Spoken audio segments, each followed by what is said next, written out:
สบายดีทุกคนมีพาทุกคนมาโหจักกับฟุตบอลลีก2หลายคนก็จะโหจักฟุตบอลพรีเมียร์ลีก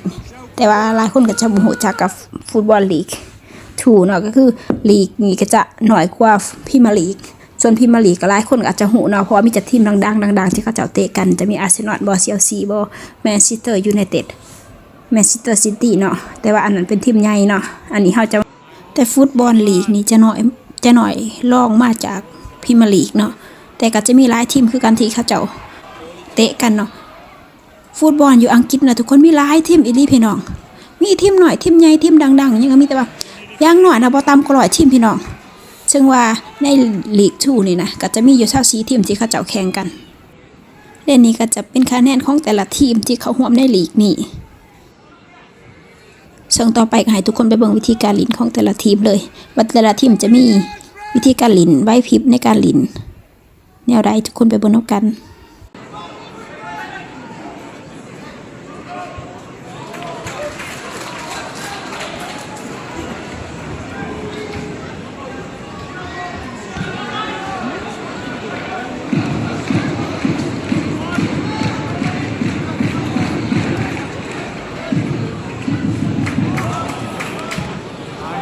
Unlucky, son, unlucky. Unlucky with the pass.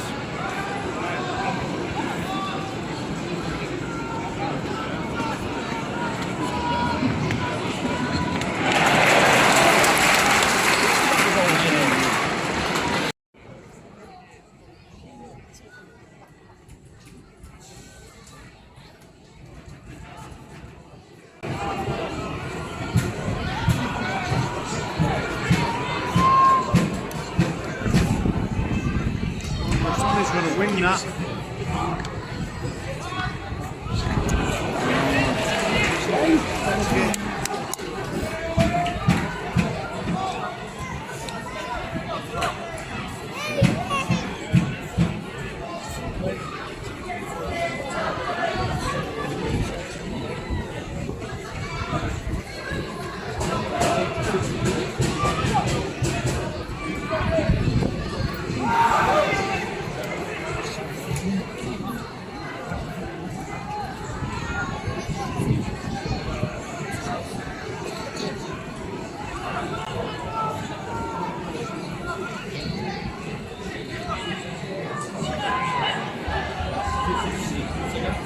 Come on.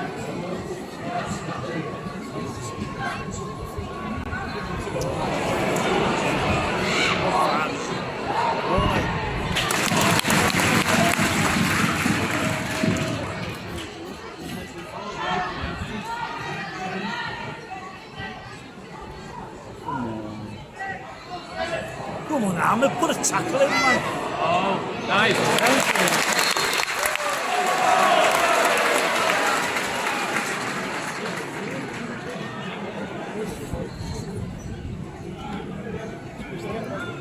He did in the end, didn't he?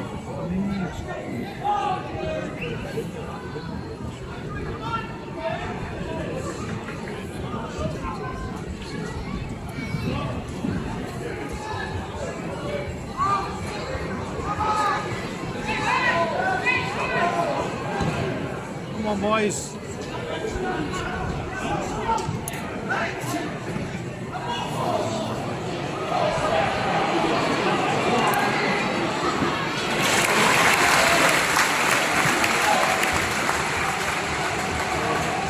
Always drops to them sometimes. It's just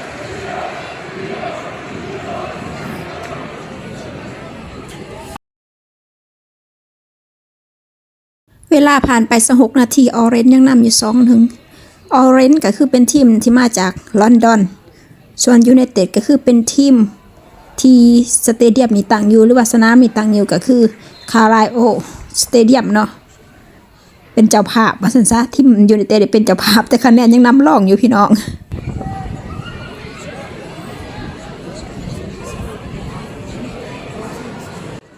เกิดการบาดเจ็บกันพี่น้องทีมยูไนเต็ดบาดเจ็บเนาะแพทย์ก็แล่นมาบัดนี้แพทย์ถากสนามแล่นมาเป็นจังได๋เนาะเป็นจังได๋เจ็บหลายบ่เนาะเป็นจังได๋สิสู้ไว้ต่ออยู่บ่คะแนนเขานำละได้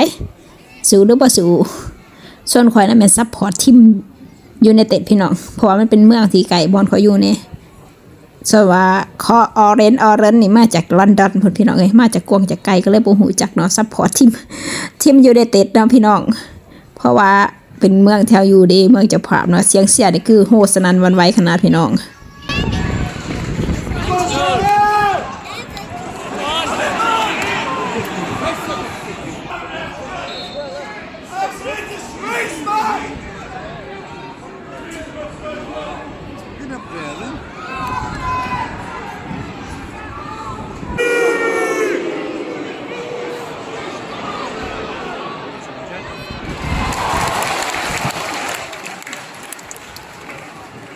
You were deed 5 minutes again.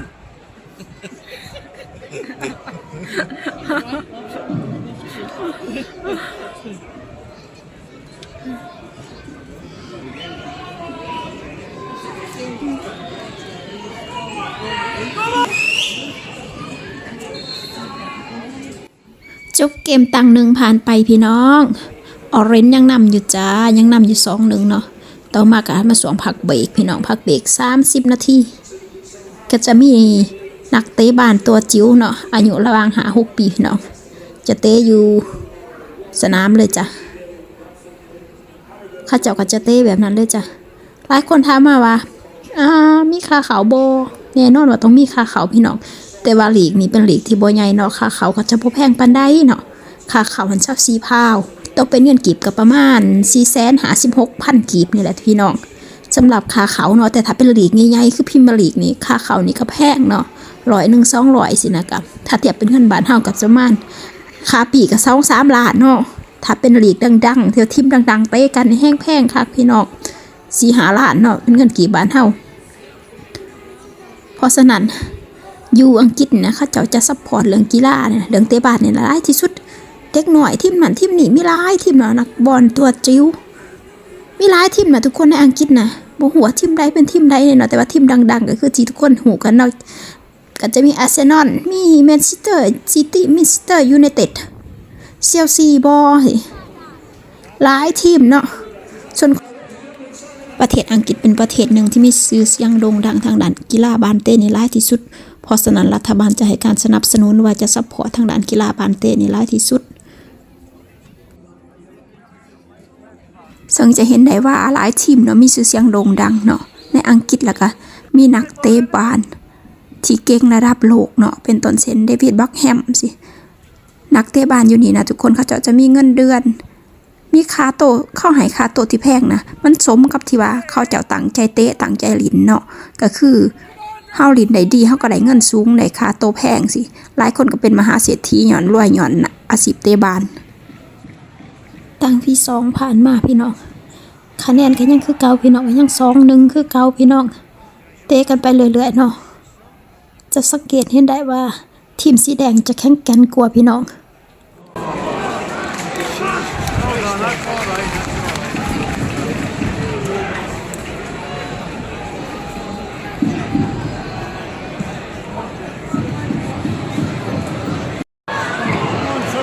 Come on.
Stretching up.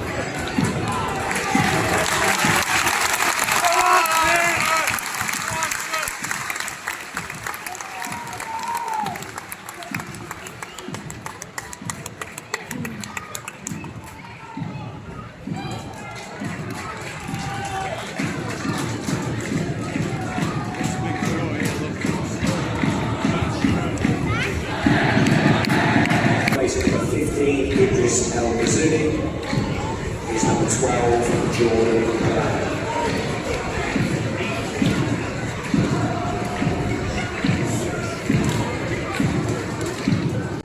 กองเชียร์คือสนั่นหวันไหวขนาดพี่น้องกองเชียร์ทั้งฝั่งยูไนเต็ดนี่5,590 คนส่วนกองเชียร์ทั้งฝั่งออเรนจ์นี่257 คนพอมาแต่กวางแต่ไก่เนาะมาแต่ลอนดอนเป็นออเรนจ์ก็คือส่วนกองเชียร์เจ้าภาพนี่คือหล่นเหลือแห่งพี่น้องแต่ว่าทางฝั่งนั้นเนาะแดดมันจ้าพี่น้องก็เลยจะเห็นเป็นมัวๆเนาะแต่ฝั่งนี้ก็คือหลายอยู่ทุกคนทางฝั่ง2ฝากฝั่งเนาะแล้วก็ฝั่งทางนั้นเนาะจนฝั่งทางแดดบ่มีคนไปนั่งพี่น้อง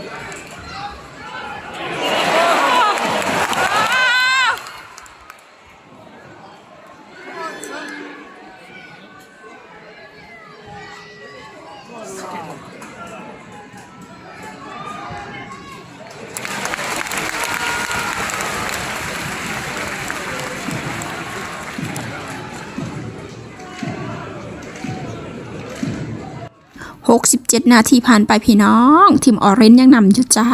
3-2 พี่น้องทีมเจ้าภาพก็ยังนำหลังอยู่พี่น้องทีมมาแต่กวางแต่ไก่มาแต่รันเพิ่นพี่น้องนำหน้าตลอดเนาะแต่ว่าทีมนี้เป็นที่หนึ่งของสายนะจ้าก็คือทีมออเรนจ์นะก็คือแข็งแกร่งเนาะจะเก่งกว่าทีมยูไนเต็ดอยู่แล้วเนาะแต่ว่าบรรดากองเชียร์นี่ของฝั่งยูไนเต็ดนี่คือหล่นเรือเนาะหล่นหลายขนาดพี่น้อง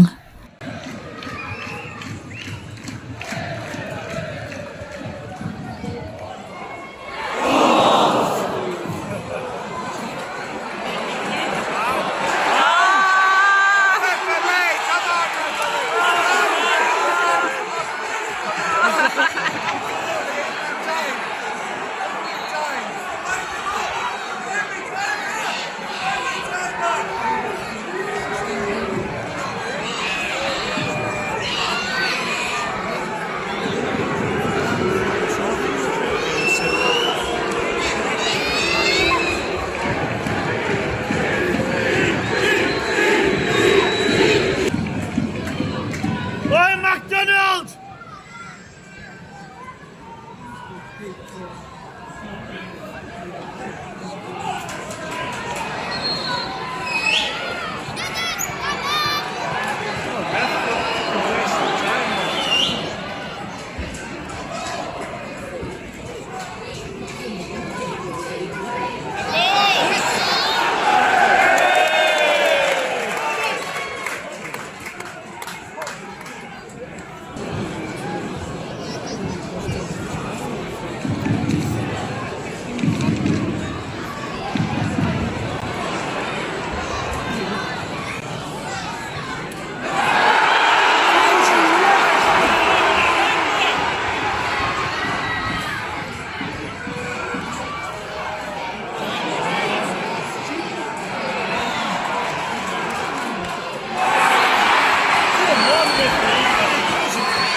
ถามการเสียงเสียดที่หล่นเรือหล่นลายพี่น้อง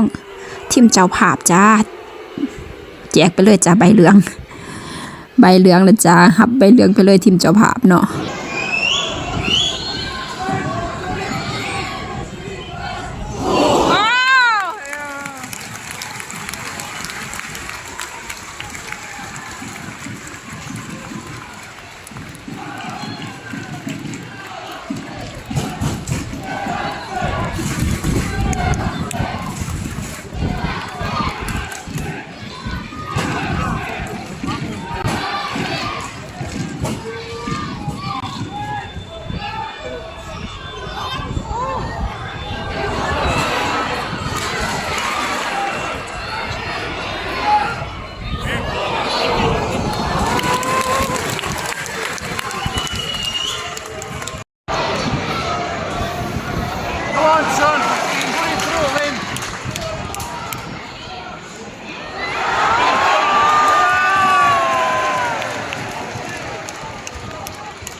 Get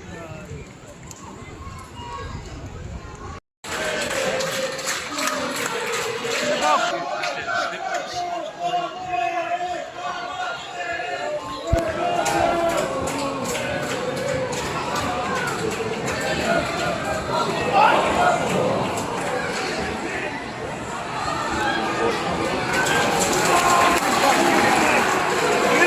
Get up!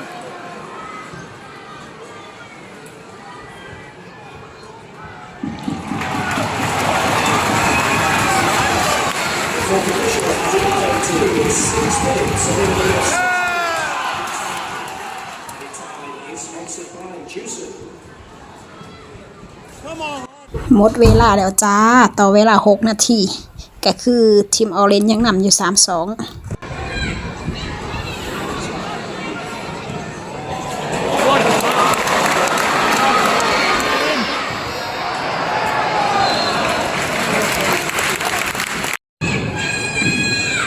Up you go, boys!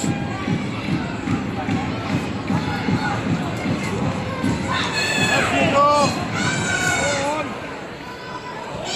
Get out of it, man!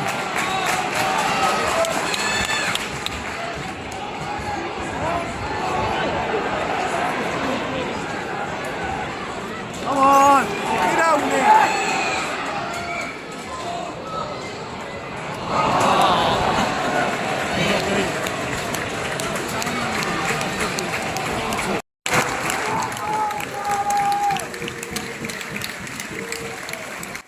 จบเกมไปแล้วจ้า สรุปคือทีมออเรนจ์ชนะทีมเจ้าภาพด้วยคะแนน3-2พี่น้อง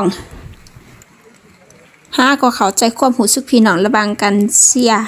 กีฬาเนาะเชียร์เตะบอลข้างสนามกับเชียร์อยู่หน้าจอเนาะฟิวเชียร์ข้างสนามนี่ก็คือคักแฮงพี่น้องคือขืนลื่นเริงขนาดพี่น้องต่อไปก็สิไปลีกได้เด้เนาะถ้ามีโอกาสได้ไปลีกใหญ่ๆก็สิถ่ายให้ทุกคนได้เบิ่งนำกัน